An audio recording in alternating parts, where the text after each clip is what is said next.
En 1901, el joven Vito, con apenas 9 años, asiste al funeral de su padre Antonio Andolini, caído a manos del jefe de la mafia local, Don Chicho, por osar insultarlo al rehusarse a pagarle tributo. Durante la procesión, la tragedia se agrava cuando Paolo, hermano mayor de Vito, es asesinado tras jurar venganza. Desesperada, la madre de Vito implora a Don Chicho por la vida de su último hijo, asegurando que es débil y no le hará daño, pero Chicho, temiendo futuras venganzas, la rechaza. Entonces, en un valiente sacrificio, la mujer ataca a Don Chicho para permitir que Vito escape, pagando con su vida. Los hombres de Chicho buscan al niño, amenazando a cualquiera que lo esté escondiendo, pero gracias a la ayuda de unos vecinos solidarios que no se dejan intimidar, Vito logra huir, embarcándose hacia un nuevo destino, Nueva York. Al llegar a la aduana y debido a la barrera del idioma, es registrado con el apellido de su pueblo natal, Corleone, dando inicio a su nueva identidad, Vito Corleone. En la primera película conocimos a Vito ya como adulto, con un carácter bien definido, un hombre que prioriza a su familia y sus relaciones por encima de todo, que valora profundamente la lealtad y la palabra y que procura el bienestar de su comunidad. Sin embargo, poco se reveló sobre su pasado y esta segunda película nos ofrece precisamente eso. Acabamos de ver que a los 9 años Vito es testigo de la muerte de su padre, su hermano y finalmente el sacrificio supremo de su madre para salvarlo. Estos eventos traumáticos ocurren en su pueblo natal, Corleone, por lo que este nombre adquiere un significado profundo.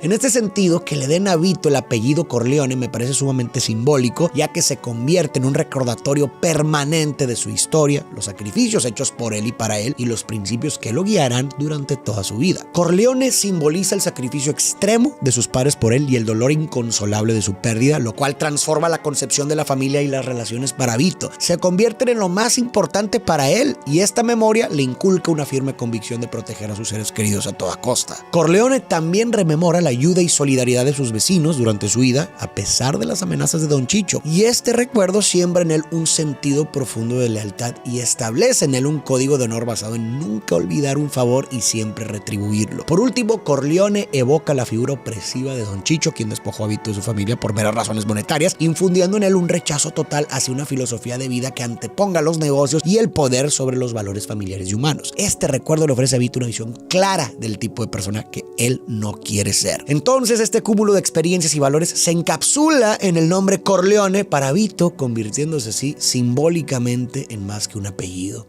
Es su identidad. Avanzamos a 1958, donde Michael Corleone, hijo menor y sucesor de Vito, celebra la primera comunión de su hijo Anthony en su residencia del lago Tahoe, en Nevada. La ocasión reúne a familia, amigos y aliados, pero también atrae situaciones tensas. Una de estas es su encuentro con el senador Pat Geary de Nevada. Geary, quien abiertamente desprecia a Michael y su herencia italiana, le exige $250,000 más un 5% de las ganancias de los casinos que los Corleone aspiran controlar, por encima de los $20,000 habituales por la licencia de juego, pero Michael, imperturbable, rechaza la extorsión. Después Michael recibe a Johnny Ola, mano derecha de Rod, un gángster que está enfermo de salud. Michael busca controlar un casino asociado a Rod y Johnny le asegura que Rod no se opondrá a que Michael desplace a Klingman, uno de los socios. A continuación, Michael recibe a su hermana Connie, acompañada de Merle, su nuevo novio, a quien Michael ni voltea a ver. Connie le revela que ella y Merle se van a casar y necesita dinero para la boda. Michael, enfadado, critica que Connie acaba de divorciarse, no atiende a sus hijos y está con hombres que la usan como piruja. Michael pide a su hermana dejar a Merle y quedarse con la familia y vivir ahí con sus hijos, asegurándole que no le faltará nada y tendrá lo que quiera. Antes de seguir, quiero recapitular lo que dije sobre Michael en el video de la primera película, que si no lo has visto te recomiendo que vayas allá y luego regreses a este video, ya que servirá de base para entender sus acciones y su declive psicológico. En la primera parte, Michael se hallaba en una disyuntiva entre seguir el legado familiar y trazar su propio camino. En ese entonces, la posición y prestigio de su familia parecía segura, por lo que como el menor de los hermanos, Michael pudo haberse sentido poco importante en ese mundo, lo que lo llevó, tal vez no plenamente consciente, a distanciarse de ellos y adoptar un estilo de vida opuesto. Optó por una pareja estadounidense en vez de italiana, luchó por extraños en la guerra en vez de hacerlo por su sangre y aspiró a un poder ético, entre comillas, en lugar de uno criminal. Pero esta elección no nace del rechazo al crimen en sí, sino como un intento de superar a su padre y hermanos a través de un camino moralmente superior, buscando realización personal y autovalía. Pero tras el atentado contra Vito y observar la frágil lideranza de Sonny, Michael se da cuenta de que la familia y el negocio son más vulnerables de lo pensado atentado, reconociendo que sus habilidades de héroe de guerra son fundamentales, y el enfrentamiento con McCloskey le revela que, aunque al margen de la ley, el liderazgo de Don Vito podría ser más legítimo y justo que el de autoridades corruptas. Así, Michael descarta definitivamente su vida anterior al asesinar a Soloso y McCloskey, optando por el sendero familiar, lo que lo lleva a refugiarse en Sicilia. Ahí se casa con Apolonia, quien después es asesinada en un acto de traición, lo que le enseña a Michael que no puede escapar del entramado familiar y que liderar con el objetivo de legitimar los negocios es su única opción para forjar su destino y superar el legado de su padre. También vimos que, a diferencia de Vito, Michael muestra una inclinación por anteponer sus ambiciones personales y los intereses del negocio por encima de las relaciones familiares, y en esta película exploraremos el impacto de estas prioridades. De vuelta a la película, el día se hace noche y durante la cena, Dina, la esposa de Fredo, el hermano mayor que queda de Michael, pierde el control por el alcohol, creando una escena que Fredo intenta, sin éxito, manejar. Dina incluso llama poco hombre a Fredo. Michael, observando, manda a uno de sus hombres para que se lleven a Dina a la fuerza. Fredo regresa a la mesa avergonzado por no poder controlar a su esposa, pero Michael dice que Fredo es su hermano y no necesita disculparse. Después, Michael se reúne con Frank Pentangeli, quien se ha hecho cargo del territorio de Nueva York que estaba bajo mando de Clemenza. Frank, quien era uno de los aliados de mayor confianza de Vito, enfrenta problemas con los hermanos Rosato porque Clemenza les prometió territorios en el Bronx cuando muriera, pero Frank no se los ha dado. Frank quiere eliminarlos, pero Michael le indica que no puede, ya que Rod lo respalda y no desea arruinar un negocio importante con él, instando a Frank a ser justo y arreglarse con los Rosato. Frank, molesto, acusa a Michael de priorizar a un judío sobre su propia sangre y le recuerda que, aunque Vito hizo negocios con Rod, nunca confió en él. Aquí vemos un ejemplo claro de esta tendencia de Michael de anteponer sus ambiciones. Enfocado solo en sus tratos con Rod, no solo se abstiene de respaldar a Frank, uno de los socios de mayor confianza de Vito,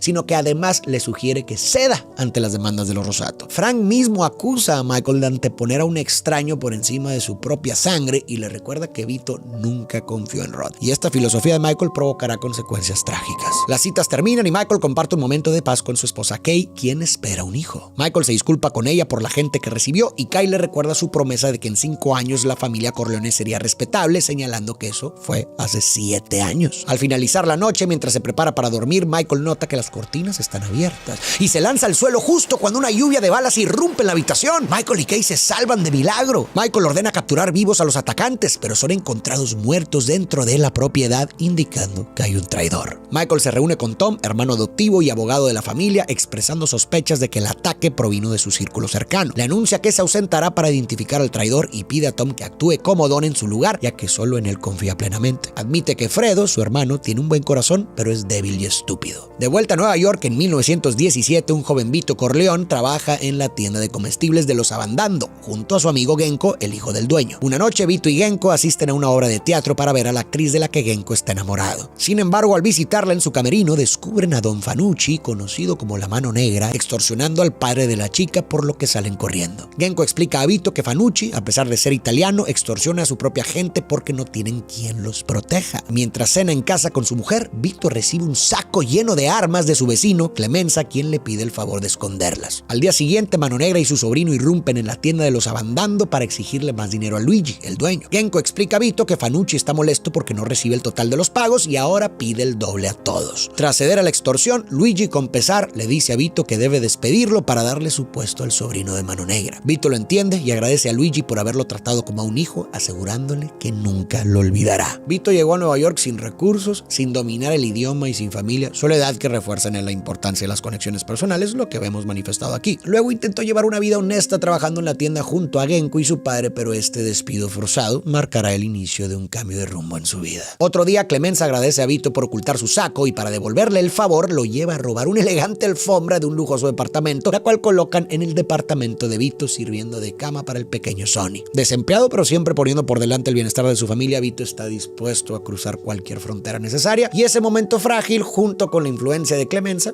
marca su entrada al mundo del crimen. Ahora avanzamos a 1958, cuando Michael Corleone se reúne en Miami con Roth. Michael le insinúa que Frank Pentangeli está detrás de su atentado por haberle negado el permiso de eliminar a los Rosato y promete que habrá represalias. Michael busca asegurar que nada afectará a sus futuros planes juntos, a lo que Rod responde que lo que harán juntos será histórico. Luego Michael va a Brooklyn para reunirse con Frank. Michael le asegura a él que Rod estuvo detrás del ataque buscando la ayuda de Frank para vengarse. Frank accede y Michael le pide que se arregle temporalmente con los Rosato para hacer bajar la guardia a Rod. Frank obedece y organiza una reunión con los Rosato en un bar, pero al llegar un hombre le manda saludos de Michael Corleone y lo ataca por la espalda, pero un policía interrumpe el asesinato. Frank queda moribundo mientras que su guardaespaldas Willie Chichi es atropellado y muere. Mientras tanto, en Nevada, Tom es llamado para resolver un escándalo en un burdel que administra Fredo Corleone. El senador Geary se despertó junto a una prostituta muerta sin recordar nada. Aterrado, Geary insiste en que nunca haría daño a la chica. Tom lo calma y le ofrece manejar la situación a cambio de la amistad del senador con la familia Corleone. Paralelamente, en el clímax de tensiones políticas en Cuba, Michael se une a Rod y otros empresarios estadounidenses en La Habana para reunirse con el dictador Batista, quien busca inversiones extranjeras para fortalecer su régimen que se ve amenazado por las fuerzas guerrilleras comunistas de Fidel Castro. Aunque los empresarios están preocupados por el impacto de los rebeldes en sus negocios, Batista les asegura que resolverá el problema antes de fin de año. Sin embargo, tras la reunión, Michael es testigo del sacrificio de un joven rebelde que se inmola para matar a un policía, lo que le impacta profundamente. Durante el cumpleaños de Rod, mientras cortan el pastel, Michael comparte su preocupación por el posible triunfo de los rebeldes. En privado, Rod le comenta que los $2 millones de Michael para sobornar al presidente no llegaron, aconsejándole evitar que sospechen que estuviera reteniendo el dinero porque le preocupa a los rebeldes. Sin embargo, el retraso en el envío del dinero es parte de un plan mayor de Michael. Cuando Fredo llega a La Habana con el dinero, se encuentra con Michael, quien le menciona a Rod y Johnny Ola, pero Fredo niega conocerlos. Fredo expresa su deseo de haber tenido una esposa y familia como la de su hermano y por una vez ser como su padre. Recuerda cómo su madre bromeaba diciendo que no era su hijo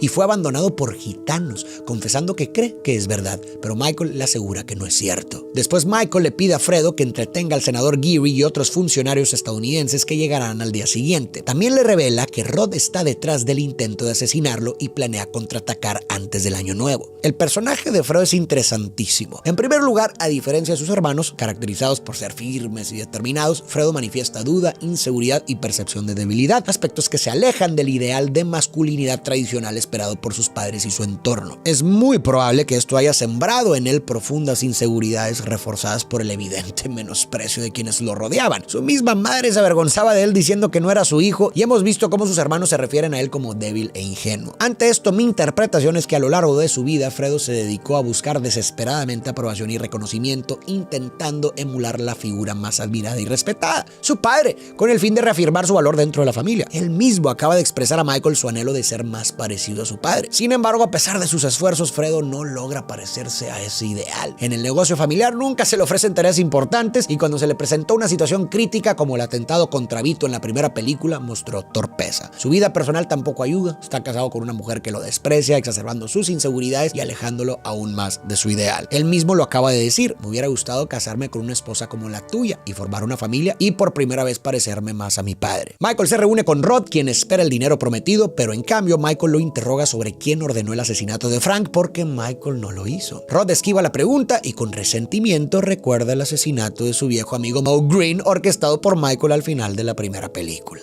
El día 31, Fredo lleva a Geary y a otros funcionarios a un espectáculo presentándolos a Michael. Entre los invitados se encuentra Johnny Ola, a quien Fredo insiste en no conocer. Sin embargo, cuando van a ver una obra erótica, Fredo inadvertidamente revela que fue Johnny Ola quien le mostró el lugar. Michael, atónito, descubre que había sido traicionado por su propio hermano. Más tarde se dirigen a la fiesta del Año Nuevo del presidente Batista y Michael activa su plan de venganza. Envía a su guardaespaldas Buscetta a acabar con Johnny Ola, tarea que cumple sin problemas. Pero cuando va por Rod, este sufre un derrame cerebral y es hospitalizado. Mientras Buscetta se encamina hacia allí, Fredo sospechosamente se aleja de Michael con el pretexto de ir por un buen trago. Acto seguido, soldados cubanos salen y al intentar Buscetta eliminar a Rod, los soldados lo interceptan y acaban con su vida. El reloj marca las 12 y mientras los invitados explotan en júbilo, Michael le da un beso a Fredo y le revela que sabe que lo traicionó y le ha roto el corazón. Pero en ese momento los rebeldes llegan a la ciudad victoriosos. Batista interrumpe la fiesta anunciando que huirá de la ciudad inmediatamente y el caos se desata. Michael ofrece a Fredo escapar juntos, afirmando que sigue siendo su hermano, pero Fredo Fredo, atrapado en su miedo y confusión, lo rechaza. De vuelta en Lago Tahoe, Tom informa a Michael que Buscetta murió, Rod está en Miami y Fredo se esconde en Nueva York, pero la noticia que más impacta a Michael es que Kai perdió el bebé. Furioso, pregunta si era varón, pero Tom desconoce la respuesta. En mi opinión, fue la actitud de Michael de anteponer siempre los negocios lo que cataliza su intento de asesinato y desencadena las tragedias subsiguientes. Me parece que de haberse apegado a los principios de Vito, Michael habría respaldado a Frank contra los Rosato y habría desconfiado de Rod y sus asociados desde el principio, lo que habría llevado a Michael a actuar con mayor prudencia, lo cual muy probablemente habría prevenido el atentado. Además, el atentado no hizo más que profundizar la obsesión de Michael por el negocio, alejándolo aún más de su familia. La relación con Kai, su esposa, se enfría, pocas veces lo hemos visto interactuar con ella y pronto vamos a ver un lado mucho más agresivo con ella, y la interacción con su hijo Anthony también es prácticamente inexistente. Y esta distancia creciente hacia los vínculos familiares lo terminará impulsando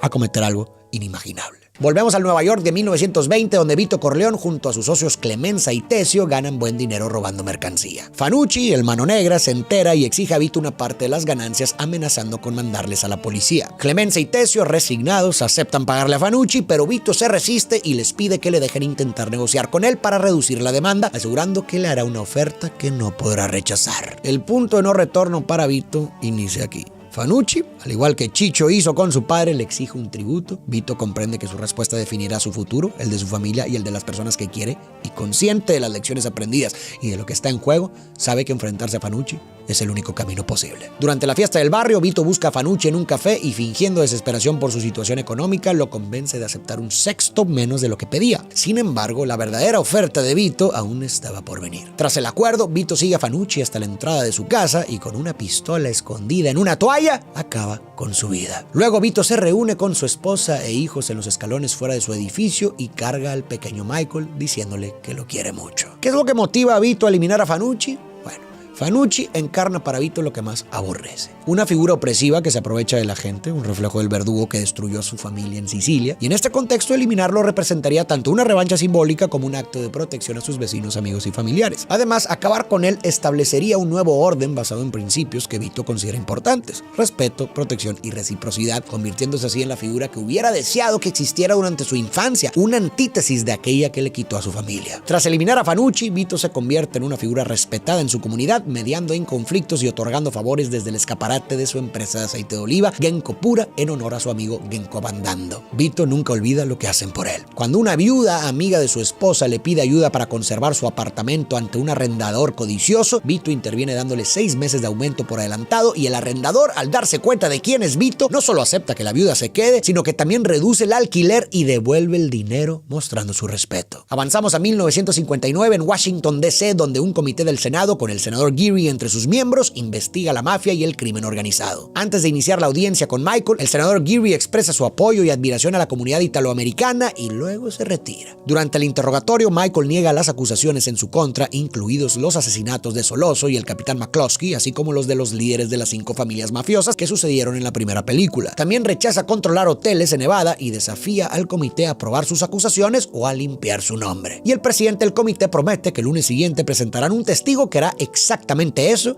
y entonces Michael podría ser procesado por perjurio. Ese testigo es Frank Pentangeli, quien sobrevivió al ataque de los Rosato y cree erróneamente que Michael está detrás de ello. Tom le dice a Michael que Rod fue quien planeó todo. La policía encontró a Frank moribundo, quien acusó a Michael, y han hecho un trato con él para que testifique, buscando inculpar a Michael de perjurio. Mientras tanto, Fredo se ha encontrado y persuadido de regresar a Nevada. Michael se reúne con él y Fredo le explica su traición. Asegura que Johnny Ola le dijo que Michael y Rod harían un gran negocio juntos, pero que Michael dificultaba las negociaciones, por lo que le dijeron que habría algo para él si ayudaba a cerrar el trato, sin saber que querían matarlo. Explica que siempre se ha sentido desplazado por su familia, estaba enojado porque él era el hermano mayor y le pasaron encima. Quería respeto y le sedujo la idea de ganar algo por sí mismo. Fredo también revela que el abogado jefe del Senado, que Stat, trabaja para Rod. Michael finalmente le dice a Fredo que ya no es su hermano y no quiere saber nada de él, pero en privado pide a Al Neri que no le hagan daño mientras su madre esté viva. ¿Qué es lo que en verdad llevó a Fredo a traicionar a Michael? Esta es mi interpretación. En línea con lo que dijimos anteriormente, que Fredo buscaba a toda costa parecerse a su padre, la oportunidad de Fredo de finalmente acercarse a ese ideal y afirmarse había llegado tras la muerte de Sonny durante la primera película. Como el siguiente en la línea de sucesión, Fredo esperaba convertirse en Don y finalmente parecerse a su padre, pero Vito opta por Michael,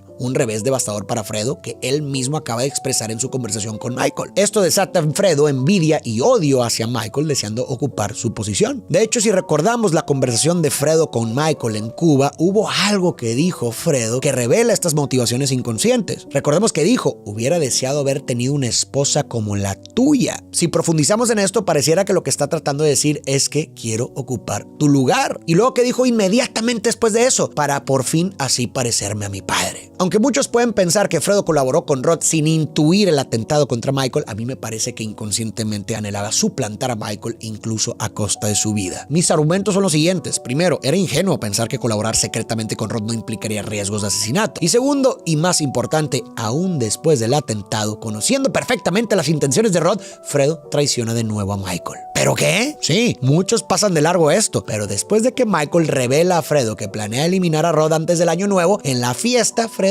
se aleja sospechosamente, momento que coincide con la inesperada intervención militar que salva a Rod. Además, sabiendo por Michael que Rod planeaba intentar matarlo otra vez, Fredo aún impide su muerte. Dicho todo lo anterior, sostengo que la motivación detrás de la traición de Fredo radicaba en su envidia hacia Michael, creyendo merecer su posición por derecho. Ansiaba, aunque fuera una vez, parecerse a su padre, una obsesión alimentada por la brecha entre lo que se esperaba de él y la realidad. El lunes llega y Frank se enfrenta al comité con una sorpresa. Michael ha traído a Vincenzo, el hermano de Frank, desde Sicilia. Al verlo, Frank no quiere manchar el honor de su familia y cambia su declaración sobre Michael, diciendo que solo había dicho al FBI lo que querían oír. Sin testigos contra él, Michael se libra de cargos. Luego, en el hotel, Kai confronta a Michael. Le dice que planea dejarlo y que ha venido a despedirse con los niños. Michael intenta tranquilizarla, prometiendo que cambiará y que tendrán otro hijo para olvidar al que perdieron. Pero Kai le confiesa que abortó a propósito porque no quería traer otro varón al mundo criminal de Michael. Furioso, Michael la golpea y le prohíbe llevarse a sus hijos. De regreso al pasado, en 1925, Vito regresa a su pueblo en Sicilia después de 20 años para unas vacaciones familiares, pero también por un asunto pendiente. Con la caída de Fanucci, Vito había iniciado su camino hacia este ideal de sí que aspiraba, convirtiéndose en un mediador y protector de su gente. Sin embargo, para culminar su metamorfosis, faltaba un último acto cargado de simbolismo: interceder por su madre,